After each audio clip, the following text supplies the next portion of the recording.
Protect your DNA. BioPQQ can promote formation of new mitochondria. Infowarsstore.com.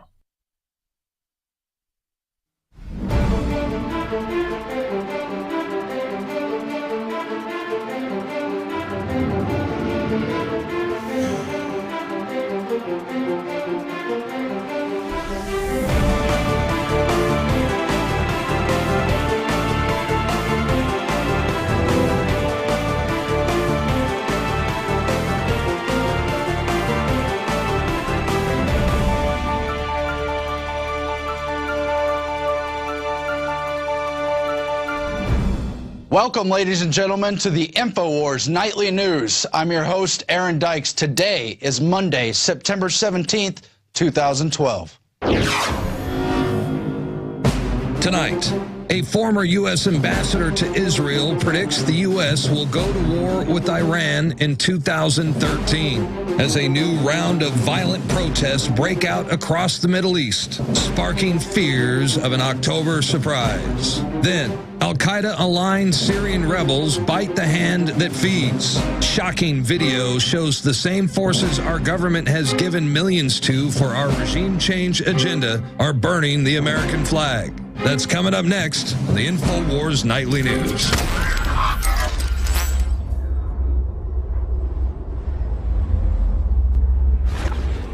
Tonight, we focus on the rising Middle East tensions amid the larger unfolding economic crisis and how grave those implications will be for our world.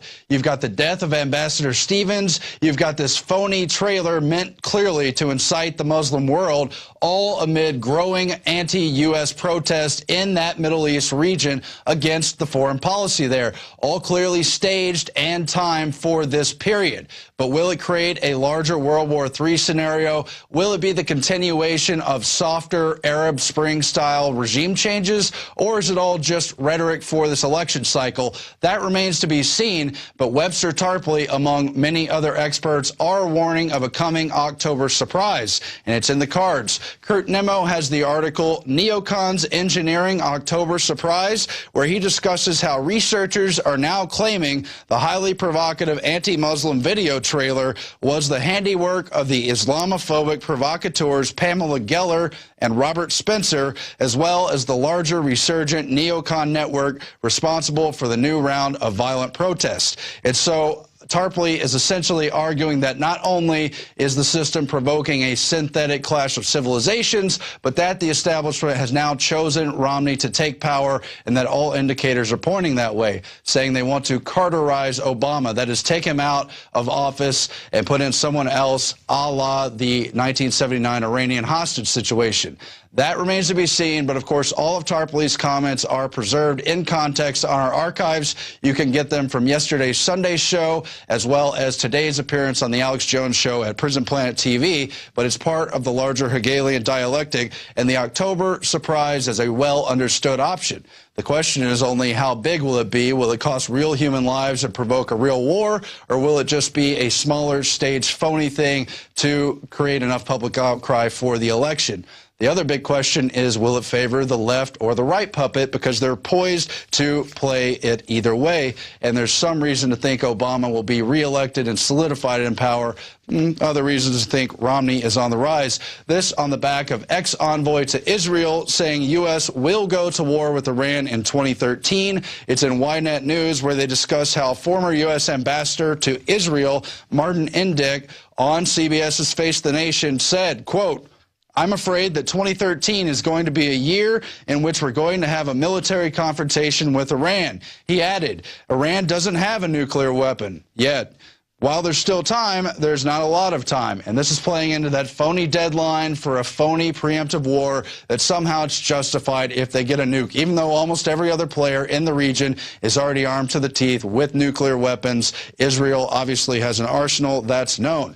So this is about the public dispute between Obama and Netanyahu, and Indyk argues that the difference between them is not that great, particularly in terms of the president's commitment to not allow Iran to obtain a nuclear weapon. In other words, the agreement is already tacitly there that there will be a war if a certain line is reached. But at the same time, Obama has sold himself to the public as a peacemaker, and he can't openly promote himself as a war hawk. But that all, of course, is a way for Netanyahu to bring out back-channel discussions and private agreements into the public sphere to try to pressure not only Obama himself, but the larger American sector into going along with their plans for war.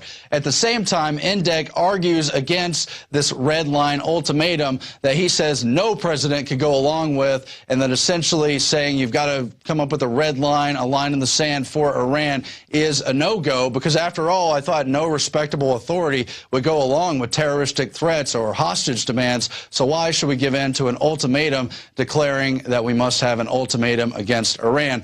It's kind of an internal division. A lot of it's for show, but you do have Brzezinski, who's leaning on the Democratic side of things, making comments today, essentially telling people to back off lest we drive the whole region into devastating war. Here's that clip now. But we didn't respond by plunging the region into a war. And I think we have to think of that very hard these days, because the entire region is very volatile. Tremendous emotions have been unleashed. And I think if we act unwisely, or for that matter, if Israel acts unwisely, we can plunge the entire region, put it on fire, and create international consequences that will be menacing to everyone. Now, obviously, Brzezinski's not a peacemaker, but he understands stratagem, that you have to have a controlled implosion, a controlled fire, not an out-of-control deal. But on the other side of that same left-right paradigm coin, part of the same establishment, you've got Richard Haass, the current president of the Council on Foreign Relations, who is slated, by the way, to be a top advisor under a Romney White House, backing up what Netanyahu's saying the reason he's bringing this stuff out into the public sector is because, quote, he doesn't want to see these things be drawn out indefinitely. Indefinitely is definitely a code for immediate ASAP war action, or at least imminent action. All this is on the back of new video showing Syrian rebels burning the American flag. Paul Joseph Watson's story reads in part, while President Barack Obama sends millions of U.S. taxpayer dollars to help Syrian opposition forces aligned with al-Qaeda to overthrow Assad, a video shows some of these very same Syrian rebels burning an American flag, and you can see some of the B-roll of that video in motion. And clearly this will only stoke fresh controversy about why the White House is backing extremists in Syria who are now openly displaying their contempt for the United States as part of these larger anti-American protests. So something bigger is clearly brewing here. But what? Why would we take out these dictators, most of them sectarian, and install instead extremist Muslim factions? Whether it's the Muslim Brotherhood, al-Qaeda, you name it. Why are we partnering with them? Why is it in the mainstream press that we're paying money to ally them and put them into power? Well, the question is simple, Paul Joseph Watson writes, but it remains unanswered given last week's events in Benghazi. Why is the Obama administration continuing to fund and arm radical extremist Muslims in Syria who have aligned themselves with terrorists? The answer is clear, and it comes from the clash of civilizations model. You want to create an enemy, clash with them, but then you want to recombine them so you can clash again. This is their genius evil. It's that 1984 system of we were never at war with Oceania, we were always at war with Oceania. You got to have an external enemy to keep the population in line. And what am I talking about here? I'm talking about the writings of Samuel Huntington. He wrote Clash of Civilizations, subtitle, Remaking World Order. This is an internal elite debate that happened after the fall of the Soviet Union, where you had people like Francis Fukuyama saying this is the end of history. Essentially, in Hegelian senses, the neoliberal New World Order model will stabilize, it'll spread to every region. Huntington says no. We're not done. The Hegelian model says we're going to have a clash of civilizations, a synthesis of two opposites. We're going to deliberately drive a wedge between competing civilizations. And why not? A civilization is bigger than just borders, so it's not about one domino. It's about inflaming all the dominoes in a connected fashion and driving this bigger war. Instead of focusing on the internal takeover of a police state under Homeland Security or the failing economy, distract the people by showing how awful those Muslims are, playing on terrorist fears, showing the burning of American flags. It'll be swept under the rug that we funded those people as long as you get those sides fighting against each other. That's what the New World Order is. That's why they have us broken into 10 major regions, so each of those regions, in turn, can be played off against one another. And don't forget, you got people like the Rand Corporation as far back as 2008 saying, go ahead, start World War III. That's how we get out of and distract from that economic crisis that will otherwise have the people rioting. So what's new in the economic news? Michael Schneider's got another great article, how QE3 will make the wealthy even wealthier while causing living standards to fall for the rest of us. He writes, a bunch of unelected bankers that are not accountable to the American people are running our economy into the ground, and the American people do not even realize what's happening. So the first rounds of quantitative easing were supposed to bring back jobs. They were supposed to stimulate the housing market. They weren't supposed to drive up prices or even inflation, even though none of that makes sense. But none of that happened. It only put money on the stock market, where the wealthiest people in our country were easily able to siphon off those profits, and the other money was pumped into banks, who were supposed to lend to the American people so the middle class could take out loans, do ordinary things, and we could repair ourselves. None of that happened, though, because the Federal Reserve gave those banks a direct incentive to invest their money at the Federal Reserve and make easy interest money without even taking the risk of loans. And all this is driving us into the ground. So why is QE3 even worse? Not only is it money created out of thin air, but Bernanke has promised that this time it's going to be open-ended. It's going to go on indefinitely, and he's saying they're going to buy those mortgage-backed securities, that garbage derivatives trash that helped implode the economy the first time in 2008, but now they're going to buy those garbage notes and everything and the bonds indefinitely, month after month, by the tens of billions. He's saying it can't stop. It won't stop. It's a heroin addiction. It's a drug addict's model. He's going to drive the economy into overdose because Bernanke can't and won't do anything else. And it's basically, as Michael Schneider appropriately calls it, a short-term economic high. That is a short-term economic sugar high. And it may put off the larger crisis for a while, but every action he takes is just making the eventual crash even worse. We turn now to our quote of the day. It comes from Funk and Wagnall's new comprehensive English dictionary. It is the definition of terrorism, which is nothing more than, quote, a system of government that seeks to rule by intimidation, unlawful acts of violence committed in an organized attempt to overthrow government.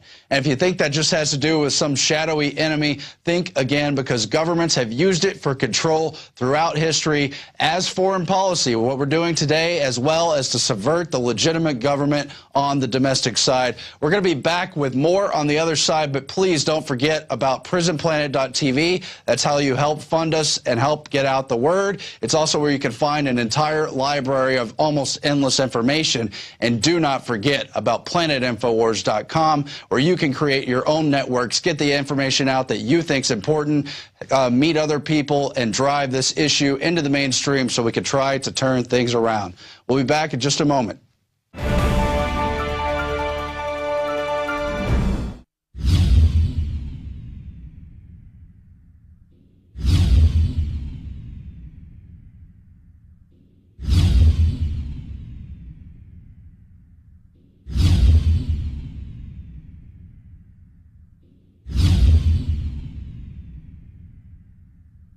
Alex Jones here with a message to fellow freedom lovers. The prognosis for the entire planetary economic system runs from bad to worse. The globalist model is to shut down societies and starve patriots out until they acquiesce to the global takeover. That's why we've assembled the most vital and important preparedness items at InfoWarsShop.com. These are items that I did research on, that I personally use. We've got the life straw, so you can turn fetid water into safe water anywhere you go. The K-Tor hand crank generator to charge up key equipment during power outages or out in the field. Strategic Relocation, 3rd edition by Joel Skousen. When Disaster Strikes by Matthew Stein. ThyroSafe, used by Homeland Security to protect yourself during any radiological event. Hand crank shortwave AM/FM radios. Everything that we've researched and found to be the best is available at InfoWarsShop.com, and your purchase makes our InfoWar possible. We're getting prepared. Are you? InfoWarsShop.com. Sick of the globalists, eugenicists, control freaks adding poison to your water and laughing as you get sick and die? Start purifying your water with ProPure. My friends, I've done a lot of research, and the best gravity filter out there, bar none, is ProPure, and it's available discounted at Infowars.com. Its filters are silver impregnated to prevent bacterial growth. There's no priming required. It's NSF 42 certified. Optional fluoride filters can reduce fluoride up to 95%. Easy to set up and use. Doesn't require electricity. Purify water from lakes, streams, ponds, and wells. This filter system leaves in beneficial minerals, which is key. Save money by not buying bottled water and avoid BPA that leaches from the plastic. ProPure is the best gravity-fed filter out there. It's what my family uses. Infowars.com already has the lowest price on ProPure. But if you add the promo code WATER at checkout, you get an additional 10% off at Infowars.com. You can also call to order 888-253-3139. Welcome back to the Infowars Nightly News. I'm your host, Aaron Dykes. We wanted to use the guest segment not to bring someone back on live, but to honor someone who has passed on, someone who chose to fight for tyranny and use their platform to warn that the worst things in the world that have already happened in Nazi Germany and other regimes were coming home to roost right here in America, in the United States. It's Hilmar von Campe. He died at 87 years old earlier this summer in June. We went to visit him back in 2010 and interviewed him at length, not only about his time as a member of the Nazi youth and his family's experience during World War II and the rise of Adolf Hitler, for which he apologized for his role in and really saw the wrong of what had happened in Nazi Germany, but to warn how all that oppression, all that tyranny had not dissipated, that the world had not learned their lesson, but that it was being regurgitated. History was being repeated, and it was happening right here inside this great country, which he thought he was escaping to when he was younger, getting away from all those things that had happened. Here now is the PrisonPlanet.tv exclusive interview with Hilmar von Campe, former Nazi Jugend. My name is Hilmar von Campe. I am of German origin. I grew up under the Nazis. I was a member of the Hitler Youth, and I am a World War II veteran.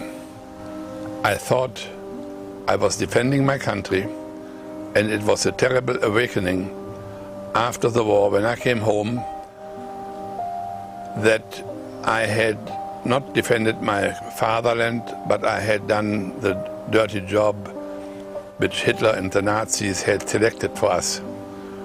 And I began to study to find out why and how this could happen.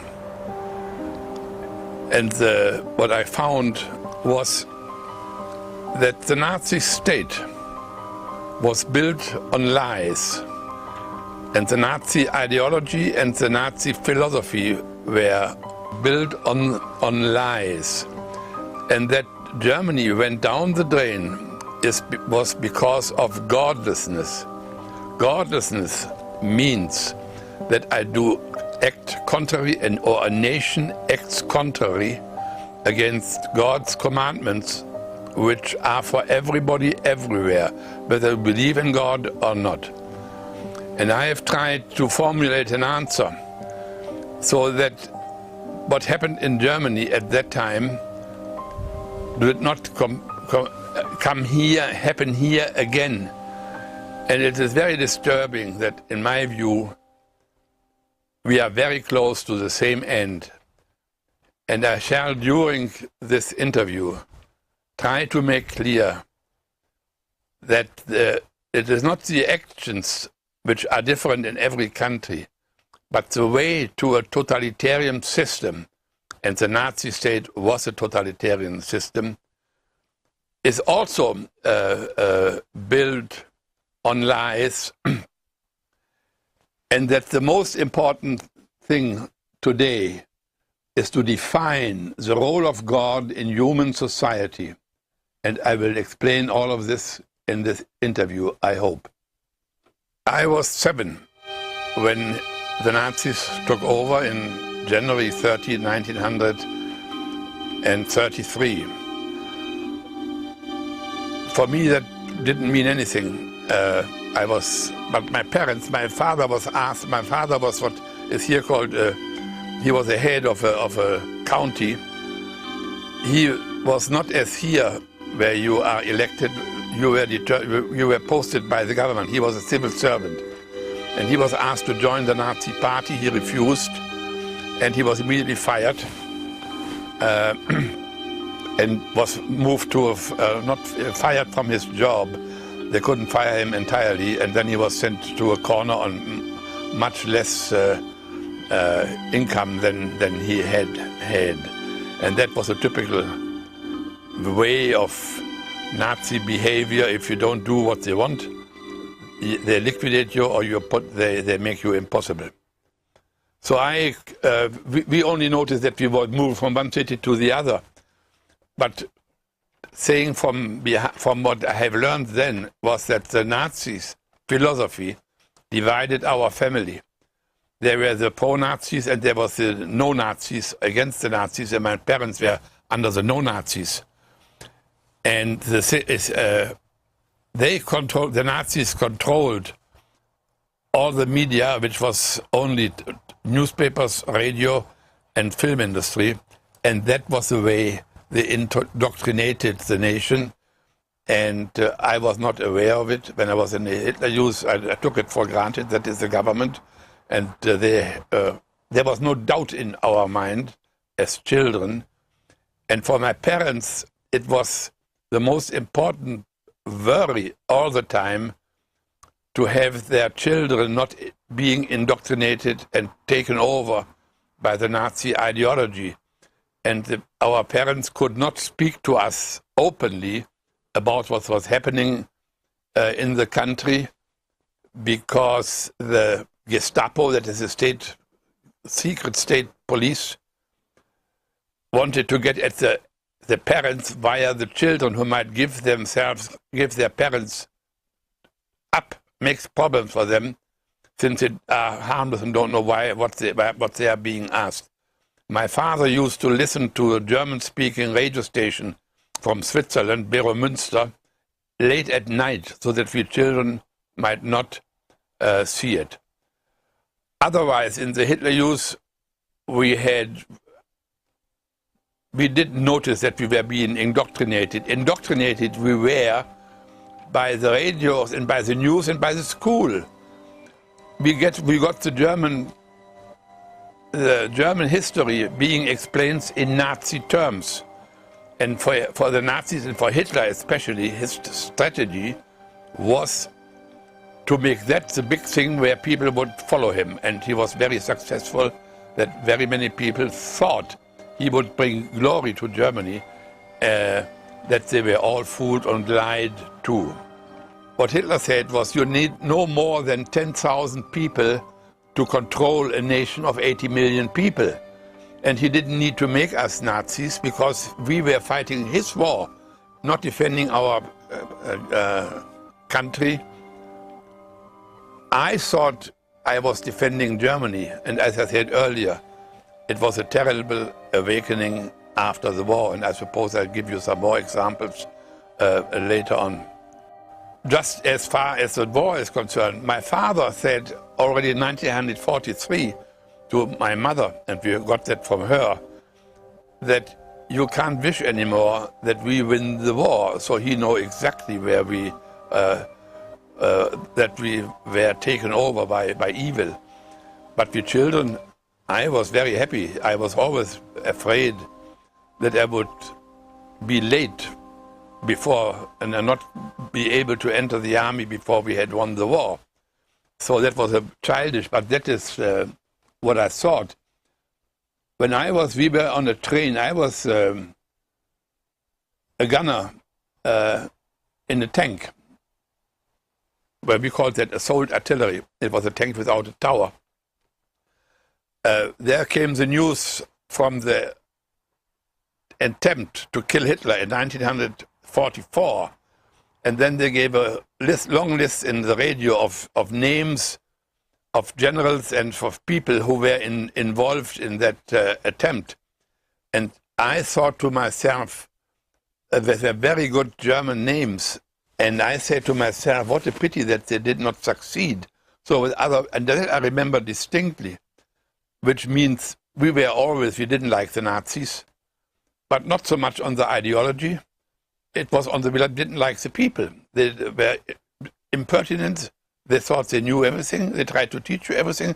And especially they didn't like any they didn't want you to be, you couldn't dare to be of other opinion than they had, or you would have been in trouble. And we had, before our church, we sometimes had the Gestapo, 2 Gestapo agents in front of the church and taking down our names, everybody's names, intimidation, because their purpose was to destroy religion and destroy Christianity. Well, Hitler is known as having said, I have it in my book, I think, that he will wait some years and then he will destroy the churches and the Christians. That was his purpose. And I come to the reasoning later on.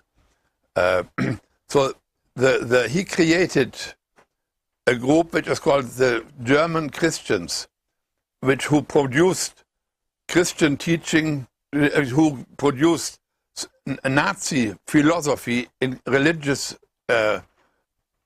language.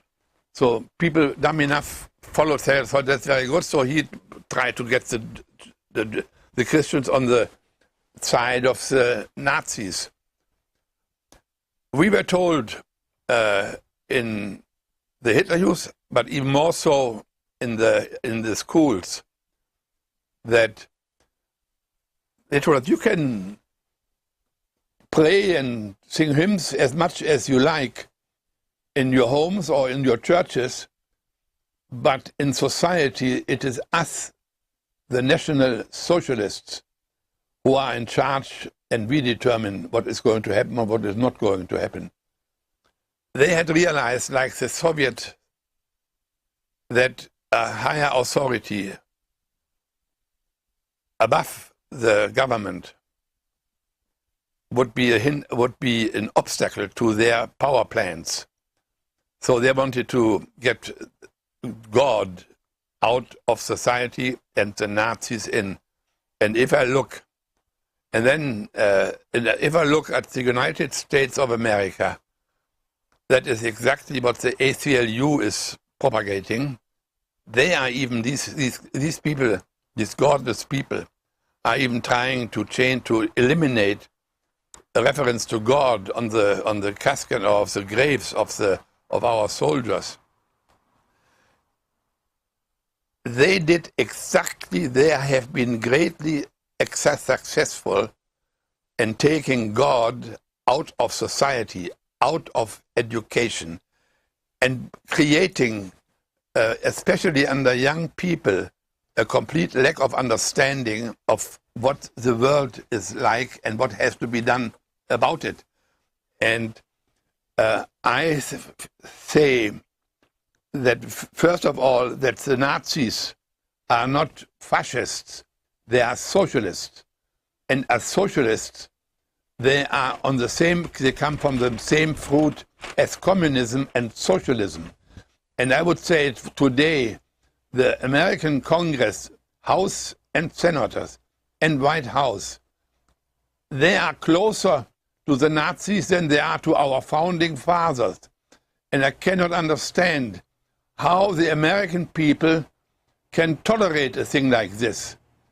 And I have more examples. The Nazis killed 7 million or 6 million Jews in their concentration camps and 10 million more of others.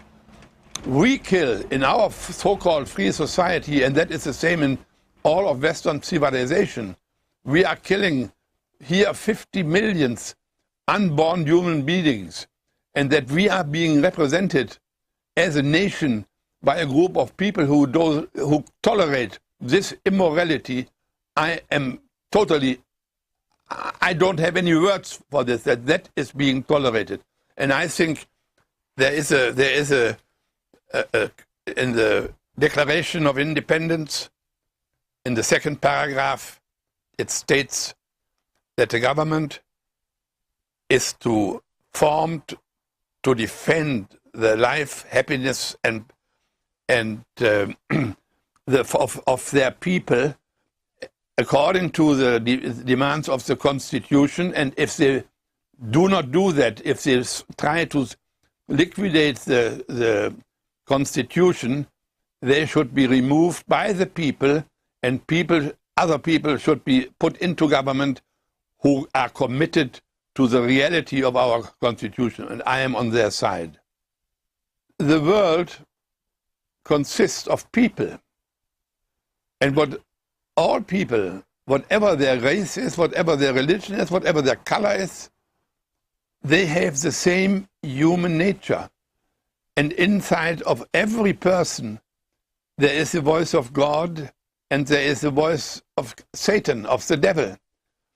And following the law of, I don't know how you would take it, following the voice of the lie within yourself leads to disaster in the personal and in the national life.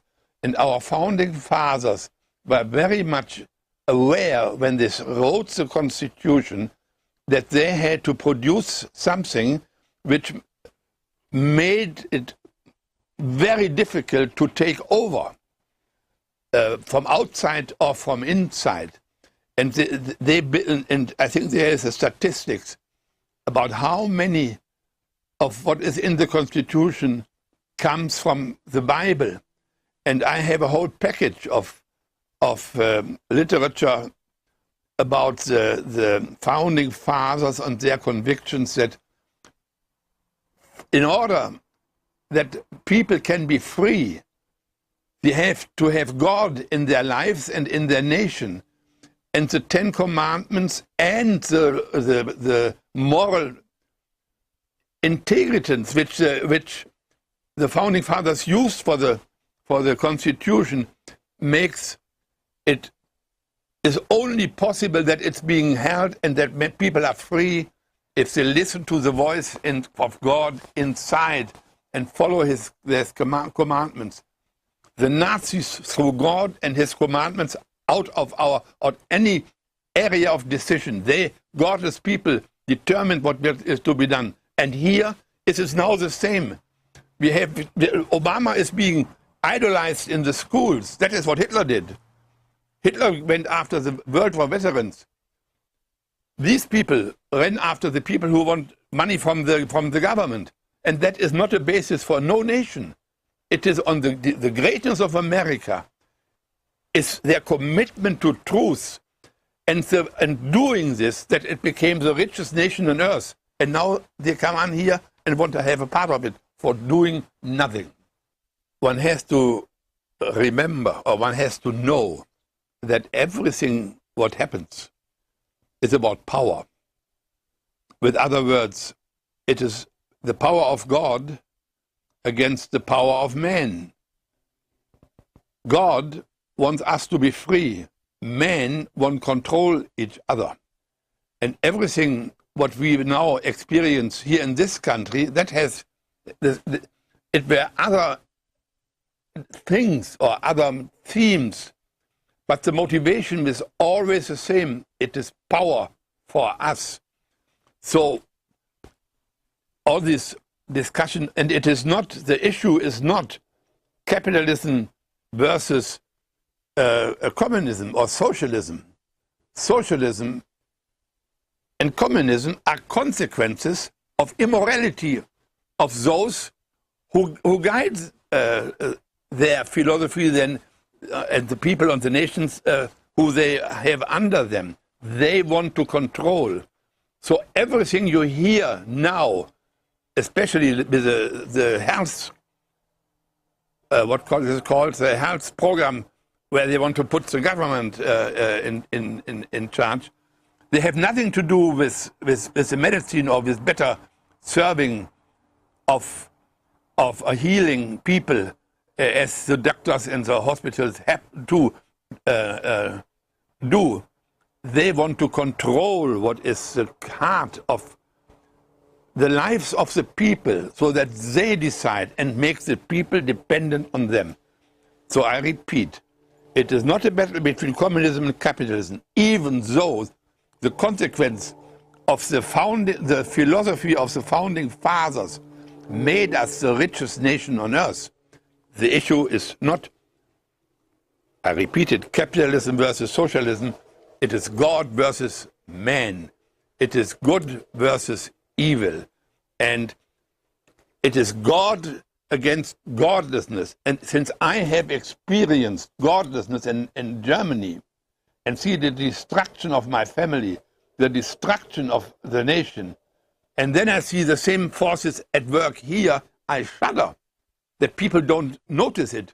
And our Congress people in Congress, we don't want any bilateral or bipartisan decisions. We want that Obama and the Democrats are being stopped with what the destruction of America which they have embarked upon.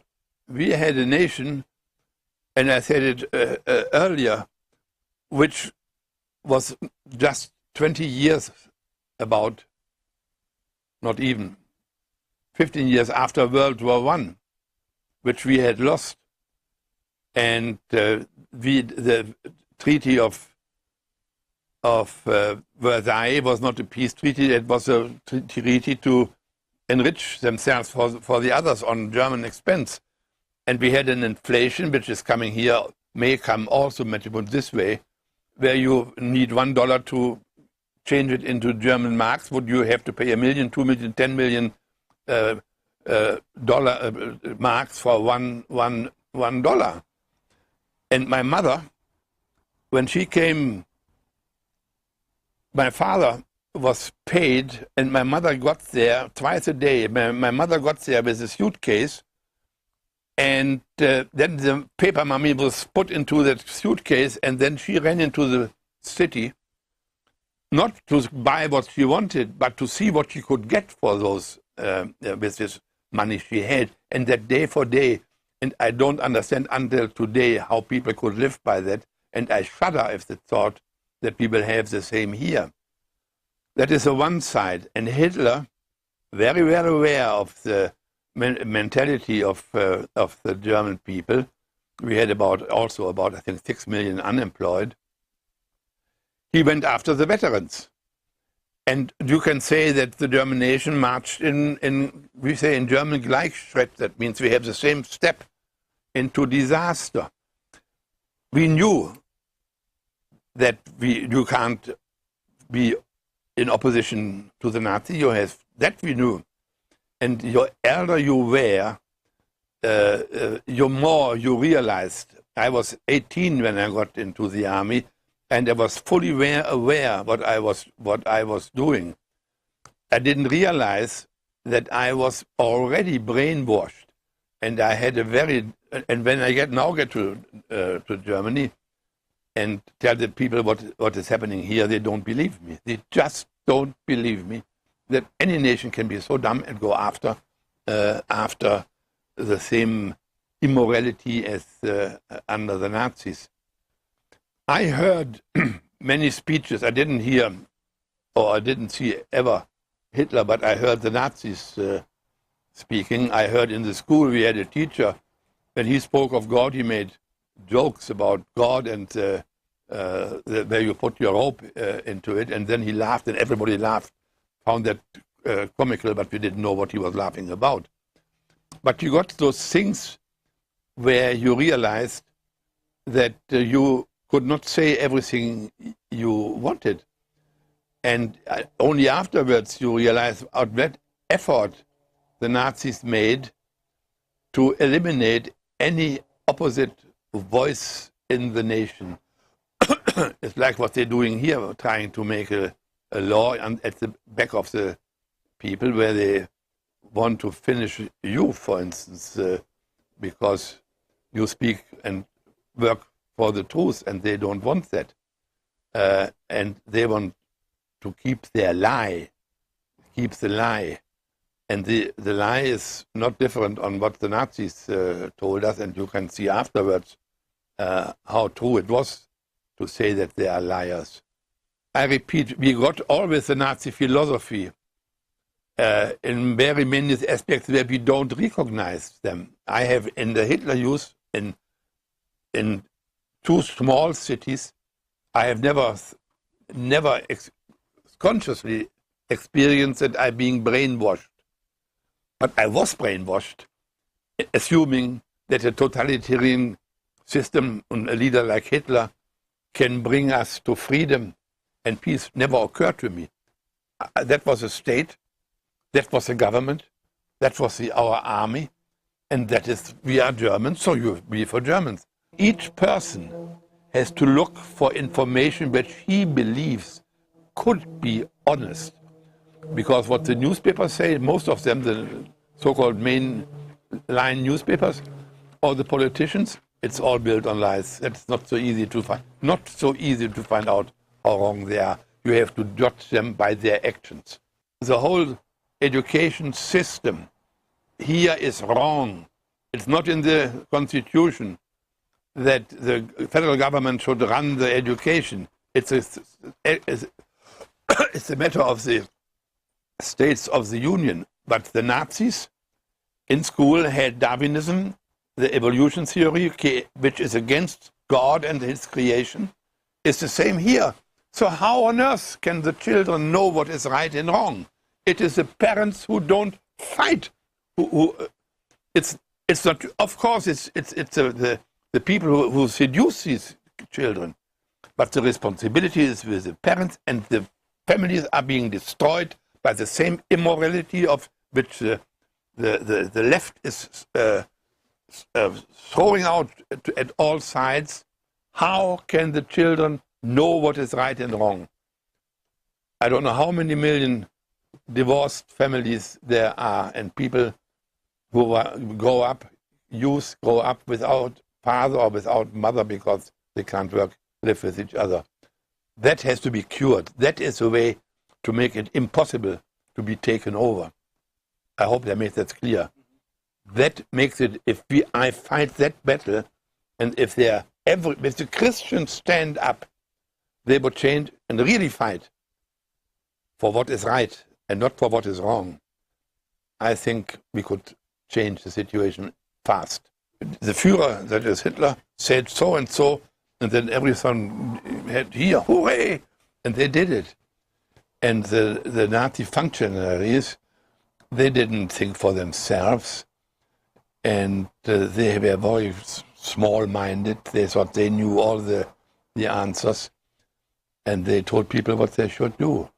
And there were very few people who dared not to do what they were being told. As you say, there was no definition for what the rights are, what the society is based upon, on the German working like nobody else. It was all pro-German and had always a sense that we are better than the others. And a lot of people fell for it. Here in America, the wrong is first of all being promoted as a virtue. But it is the road to a totalitarian system, because a totalitarian system is the abandonment of God's commandments. And where men can only, those who do that, they can only rule if they control everybody. And if you have no moral standards, then you can't judge. If you don't have moral standards, a Christian has to live by the moral standards and not by the expectation of heaven. Because if you follow the moral standards of God, your way will be all right, and you will recognize who is against it, and then you can think what to do about it. So we have this here in America right now, the judges who do as they see fit, and they introduce legislation which is contrary to God's commandments, and Congress doing nothing. That is the road to disaster. Because we had no really law in Germany at that time. The law was made by the Nazis. And they made a law that the Jews are no good and they had absolutely no right anymore. No, they have here it is not the Jews But here is the others. It's those who are against you or against the government, where the government decides what is right for you and what is wrong for you, and if you don't do it, we will teach you. So that is a very dangerous road if that happens. What I'm saying is that what we just discussed, that men decide, groups decide, individuals decide what is right and wrong. It is no different, a nation not knowing what is right and wrong. And I speak, when I say the role of God in human society is a lifeline of the battle which we have to fight. This is part of what I call the insurrection of humanity against God, which means the organized retreat from God's commandments in the national infrastructure, or the infrastructure of a nation, where God's commandments are being taken out, and new, like abortion, for instance, in most Western countries, it has become part of the law. It may be part of the law, but it is not lawful, and it is immoral. It is murder. And you have various things like this, which are being proposed by the same politicians who at the same time want to lead you in a collective socialist society. You can clearly state that socialism is an immoral proposition. It's not a right position, it's an immoral and wrong position. And every soldier, if he hears me speak, can take it for granted that that is the truth. And everything which has to do with it has to be destroyed, or has to be finished, thrown out. My escape from prisoner of war camp in communist Yugoslavia is in so far of importance as it gave me the basis to recognize what I am experiencing afterwards. So I left. We were five people, 5 soldiers, who decided that we would not survive the winter because there was no real food, and it became cold and we had nothing to put on. So 5 of us left, and the plan was to go to Hungary, and from Hungary to Austria, and within Austria was the demarcation line between the Soviet army and the British army, who were occupying Germany and Austria at that time. And the first night when we left the camp, we lost the guy with a map, and the 4 of us continued. We walked according to the moon, and to the North Star. We had to go northeast. We had to cross one river between Hungary and Yugoslavia, and when we came close to the river, it was very cold, and inside myself I said, I'm not going to swim through it. I rather give up to the authorities, whatever that may cost me. When we came to the water, it was a death penalty on trying to escape. When we came to the river, we found a boat underwater lying there waiting for us. We had one person of the Navy there, and we got it floating, and we crossed the river. Then we realized that we were still in Yugoslavia. We had to cross the main river. This was a side river of the same thing. So when we came 2 days later, or 2 nights later, to the main river, we again found a boat, which this time it was tied at a tree, and we crossed the water, and we were in Hungary. So we got, for the first time by the population, they gave us was really to eat, but there were very few men. They were either prisoner of war there on either side in the war, or they were dead. And we went to a farmhouse in the morning after walking through the night, and they put us up. once we were late, and apparently some people had seen us disappear in this small farm, which was occupied by 2 women, and they welcomed us and gave us to eat, and then they said we could sleep in the stable. We were scarcely in the stable. They came back shouting, soldiers, soldiers. And I saw them coming with a dog, and they're coming after us. So we were 2 at that time. We had split into 2 and 2. And we ran for cover to some bushes which were very close. We had to go through via a field which was plowed you say. So you could see my footsteps. I lost my papers. They were all the ones I have there. They were all over the thing, so you could not miss really seeing that. And then we came down in the bushes. And then we saw the Soviets with Shishu in the air coming into the village, pick up my cap. I could see them pick up my cap. And then they turned around and went in the opposite direction. I had absolutely no explanation how that is possible. And then we waited, at that time we waited in the bushes until it became night. Then we went to the 2 women, elderly women in the farm, and they begged us that we disappear immediately. They knew, as we did, that if the Soviets would find us with them, we were all dead.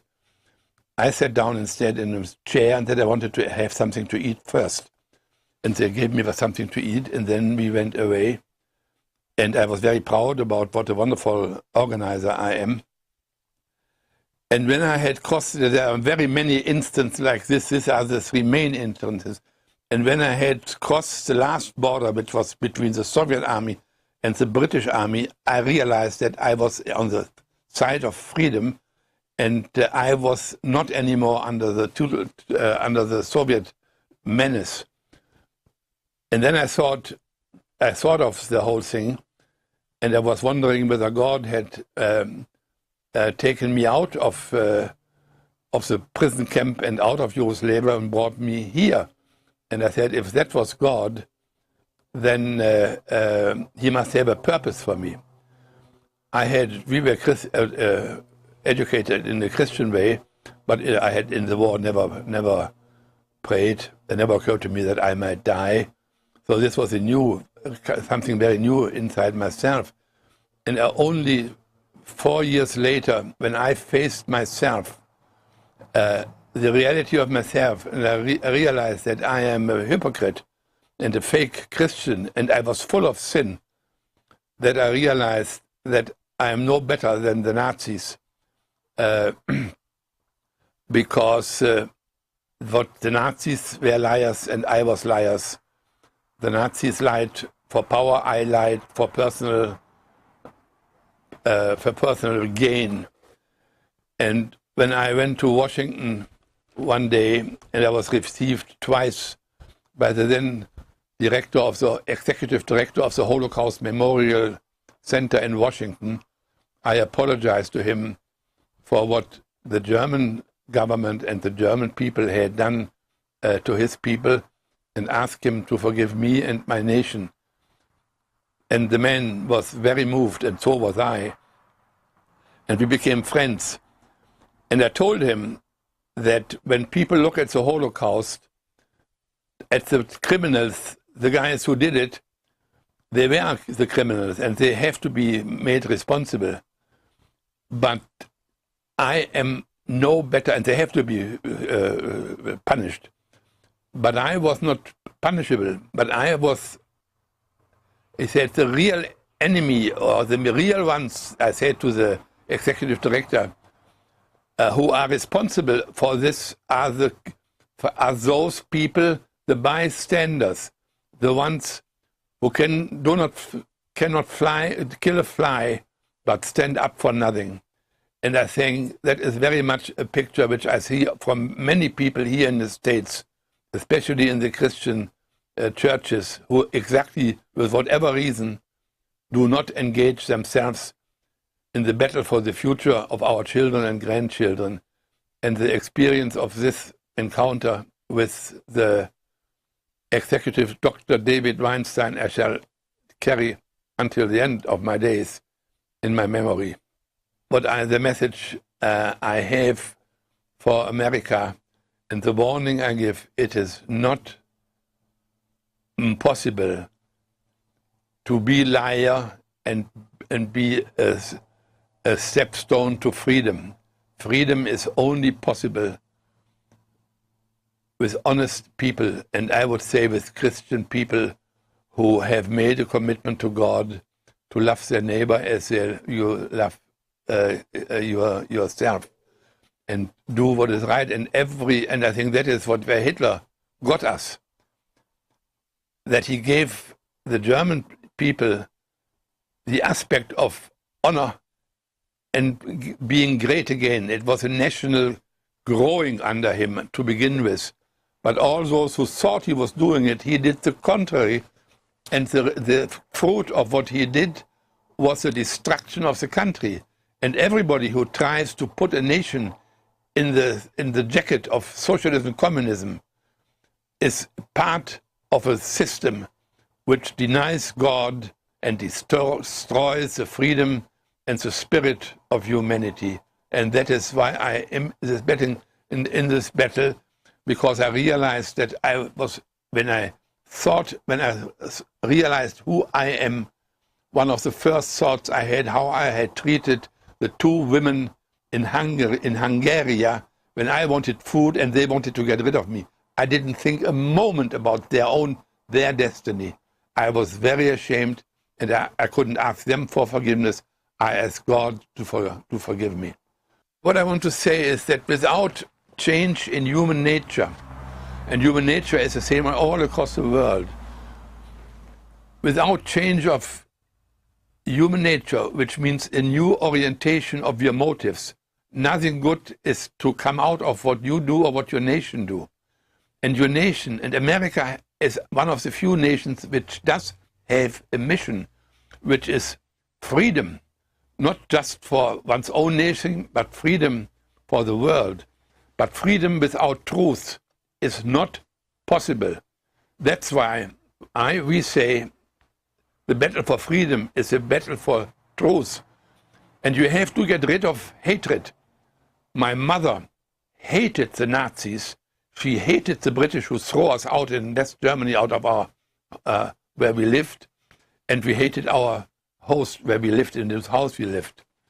When she realized that she was a fake Christian like myself, and that she was full of hate that she should love, she realized she couldn't. She just could not get rid of the hatred, because she made the Nazis responsible for the disaster of our family, for the disaster of our country. And she went down on her, and the hatred is what has to be healed. And hatred is the same which motivates the totalitarian system, the communists, the Nazis, the socialists, the liberals, and most people, they don't call resentments hatred, but resentment is hatred. My mother went down off their knees and said to God, God, if you up there, I know that I am a Christian, I know that you know that I am full of hatred, I cannot get rid of it, and I do not get up here before you help me to do that and liberate me of my hatred. It took her 2 months, and she got up and was a very happy woman, something which no son can wish more for his mother, and she went to battle for the souls of people from there on. So that I wanted to say, that are the fundamentals, a part of the fundamentals of what is necessary to change the direction which America has taken now. And what happened then in 1945 is no different in its motivation of what happens here today, and it has to be changed. Well, people who don't have, let's say, let me put it very carefully, a sense for the rights of other people, have no other way to their own power by destroying them. Put them in a prison, put them in a camp, kill them. And or let them, if those people who think they are getting now financial help will realize by the government and vote for them, they will realize that the promises are all lies, because they are not directed at them.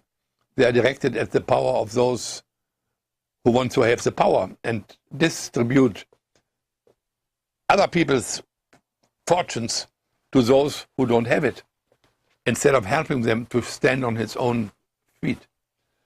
And human nature, if left to himself or to itself, will always lead to immorality. The immorality of a Nazi is the immorality is different as the immorality of a person who changes everybody his lover or something of that nature, who lets go on sexual behavior as the main purpose of his life, or you try to get more money out of somebody else, or is all things which naturally evolve if they listen to the wrong voice inside themselves. And the only ones who can change them are God with themselves.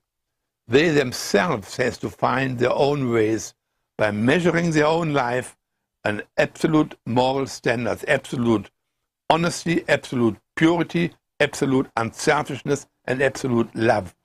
That are standards which will be very difficult to live out, and there are not very many people, if ever, can do it. But as a standard, they are necessary. And then people can create a peaceful society in which people can live in freedom. There are many things where the stronger go over the poor or go over the weaker people, like the Nazis did, like I did. And I had to ask God for forgiveness for that I have betrayed his commandments. And ever since, they are the basis of my life. So in other words, my escape, which was a pure miracle, I was a bit like the Jews being led out of Egypt, really motivate my whole life, because I thought, as I am, so is my nation. And if I am responsible for that Hitler could do what he did, there are millions of others who need to change. I am not judging. I am not even judging myself. I am defining what is right and wrong. And people, please, go ahead and do the same. Become a force for freedom of everybody on this globe, and that America can fulfill, on the basis of our Constitution, the mission God gave this nation. Don't give it away to a bunch of people who want their own power and want to rule about you, and who will destroy humanity. We thought the British and the French are the same enemies as World War I. And now they come back at us. So we believe what Hitler said, that they were attacking us. Now they come back to us, and we cannot tolerate that happens. What happened in 1918 is happening again. We first have to win the war, and then we can deal with the Nazis. Imagine how dumb we were. And that was what I thought. I went to fight for my country. I wanted you to do good what the earlier generation had missed and had brought us into defeat. So that's what they do. They lie. Hitler lied himself into power. And I think Obama lied himself into power too. I cannot say anything else. And the lie can go nowhere. They had lied for 6 months, for 6 years already, or 5 years already, by constantly, step by step, they made laws that the Jew is a type of person which has no right to live. As I said, every German knew that. I knew it. I even went through the Jewish streets in our city, and we sang anti-Semitic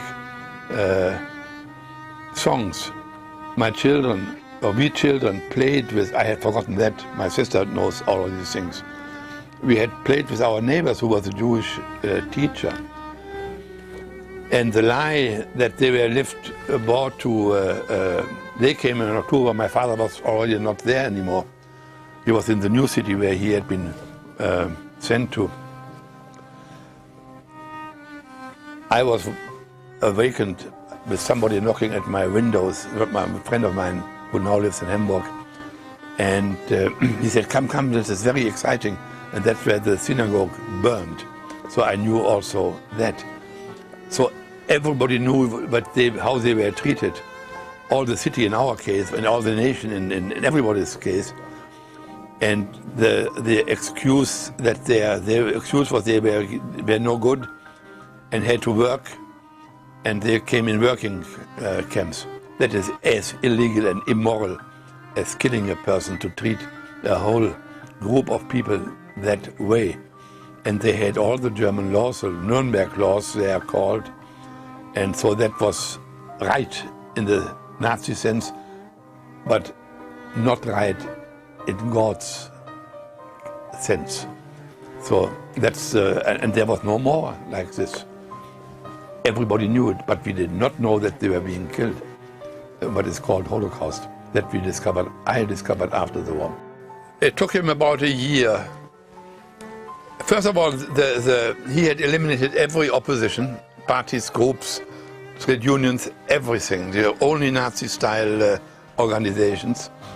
That he had already in 1933, a few months, he had that under control. Then he lied about the chief of the army, and later on to the chief of the armed forces. There was the chancellor was not the head of the armed forces. The armed forces had a field marshal who was in charge of the three branches. So he made this chief, who was the chief general, he pushed him out, and he pushed the general out who was leading the army. And therewith he had the whole control about everything. He had excluded. The military would have been the only ones who could have stopped Hitler and saved democracy. I even feel in America the same atmosphere as we had in Germany under the Nazis, when you get insecure about your own government. And if you add to that what is being done and not even given to the voters, we are on the same road down to destruction. And I will do everything I can to make myself fighting for the right of the freedom of this nation and the rest of the world. In the Soviet Union and in Nazi Germany, you have what we call the party line. There is a line given out, and you have to stick to it. The political correctness, which even has still is not totally eliminated, is where somebody lays out what is right and what is wrong, and then you have the newspapers and the media to make this line stick. Goebbels, the chief liar of Hitler, he used to say, you have to tell a lie long enough, and then always something is going to stick. And that is a principle which I have seen here already earlier. That is how the people are indoctrinated and brainwashed, that they think that what they think is right, and the only thing which has been put into them from outside. The United Nations is a godless grouping. I have never heard that they have ever taken position which is not their business anyway, about moral standards and achievements. And if, for instance, in some country, you have a dictator, he doesn't need even to be totalitarian, but he is a dictator, and he treats his people badly, and he treats himself very well. that they're being excluded from their voting rights. It's a completely immoral organization where even Fidel Castro has a vote. And now this guy signs America into that outfit where there is not one nation who has the moral foundation which this nation has. And they will destroy us. They will pull us down to their low level. And that a president who has not even proven that he is an American, and where he not even has proven that he is eligible for the White House, that he signs a treaty putting us into this godless instrument of the devil. That shows, and if people don't realize it, that comes, you are brainwashed. You have to go to the right literature. You have to read what the reality is. You have to be real yourself. And we should not do it. We should not get into United Nations. Absolutely not. Then comes Mao Zedong or Khrushchev or people of their descendants and tell us what we shall do. And they are better at that as we. I think there was, like myself, there were millions of cowards. Because if you speak out here, you may lose your job. But if you'll lose your life, and you think twice, especially if you have a family. But it was the organized churches, under the leadership of their pastors, should have stand up. And there was nothing of this. As I said earlier, every German knew the injustice which was done to the Jews, but it was not called injustice. And the same as if you say abortion, and Obama says he doesn't know it, and Pelosi says, I have been dealing with this all the time, and I don't see why it should prevent the abortion. If you think that you can be a Christian and vote somebody into power who is in favor of abortion, you should not vote for him. If you do, you are part of the crime they are committing. And America is still the only nation where the substance of Christian teaching is enforced in the lives of very many people. My own pastor is standing up and saying that I don't care about what they say about the taxes, which I will lose. I don't care of it. I only have to learn what are the battle lines where I have to fight. But I want to have a part in the battle for freedom. And I think all the pastors who think in the similar way should form a fast organization or organism where they can change ideas and act as a unit, as a Christian unit, who says God and Constitution. That is what we want, and not money and destruction. We want a president and a Congress which obey God and not who lie. I think every thinking person has to take a position in this battle, because the battle line goes through every office and through most families. So make a decision and begin to fight for truth. That's my message. You have to do that. Everything the government orders, I am against it. Most things, everything what they do is aimed at their own power, not at what they ask others to do, where and what. They use something to forward their goal. That is the essence of the tactic of the totalitarians. They use everything not even to embrace something which is good, but they don't embrace it because it is good for somebody or for the nation, but because it helps them to take control. So everything suggests If I would be a congressman or a senator, I would say no. Whatever good reasons they might bring. And now comes the Republicans and says we must have a bilateral decision, and then they work for hours and days and weeks. Completely. They don't know what the real enemy is. The problem is that our government, and that is not just Obama, this is all of them. They don't know who their enemies are and what the battlefield is. But many people know what our rights are. And if you start with fighting for your rights, that is okay. You land up against the socialists in any case if you do that. So everybody has to start. You can't start with being an angel, but you can start with what you know is wrong. And there you have to fight, whatever you cost you.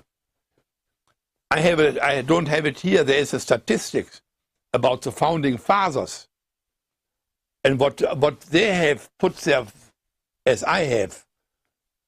Their whole what they have, they have lost their fortunes, putting it into the battle for freedom.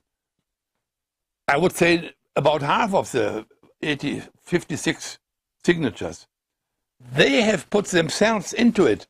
And we have become so comfortable that we don't want to lose our comfort. I don't like my wife at my house and my comfort. I like that very much. But it does not dominate me. It does not dominate. It's not my priority. Making money is not my priority. But I need money, of course. So money in itself is not wrong. But it's how you use it. That is the point. And I use what I have for the battle for freedom.